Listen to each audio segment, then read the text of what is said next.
ഹുസൈൻ മടവൂർ വിഭാഗത്തിന്റെ എല്ലാ സംഘടനാ ഘടകങ്ങളും നേരത്തെ തന്നെ ലയനത്തിനനുകൂലമായി നിലപാടെടുത്തിരുന്നു.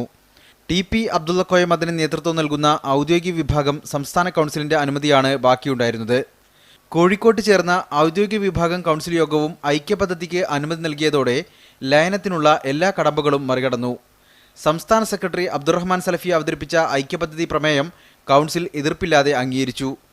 ഐക്യം മുഖ്യ അജണ്ടയാക്കി അടുത്ത ഞായറാഴ്ച പെരിന്തൽമണ്ണയിൽ സംസ്ഥാന പ്രതിനിധി സമ്മേളനം ചേരാനും തീരുമാനിച്ചു. മടവൂർ മദനി ഗ്രൂപ്പുകളുടെ സംഘടനാ ഘടകങ്ങൾ ലയനത്തിന് അനുമതി നൽകിയതോടെ ഔദ്യോഗിക പ്രഖ്യാപനം ഉടനുണ്ടാകും. ലയനത്തിന് ശേഷമുള്ള സംയുക്ത കമ്മിറ്റിയിലെ ഭാരവാഹിത്വം, ഇരു സംഘടനകളും കൈവശം വെക്കുന്ന സ്ഥാപനങ്ങളുടെ നിയന്ത്രണം എന്നിവ സംബന്ധിച്ച ചർച്ചകളും ആരംഭിച്ചിട്ടുണ്ട്. ഇരു ഗ്രൂപ്പുകളിൽ നിന്നുമുള്ള 5 വീതം നേതാക്കൾ ചേർന്നാണ് ഇക്കാര്യത്തിലുള്ള ചർച്ചകൾ നടത്തുന്നത്. ഔദ്യോഗിക വിഭാഗത്തിൽ നിന്നും ഭിന്നിച്ചുപോയ വിസ്ഡം ഗ്രൂപ്പിനെ കൂടി ഐക്യപദ്ധതിയിൽ ഉൾപ്പെടുത്താൻ മുസ്ലിം ലീഗ് ശ്രമം നടത്തിയെങ്കിലും ഫലമുണ്ടായില്ല. M K Shukkur, media 1, Kozhikode.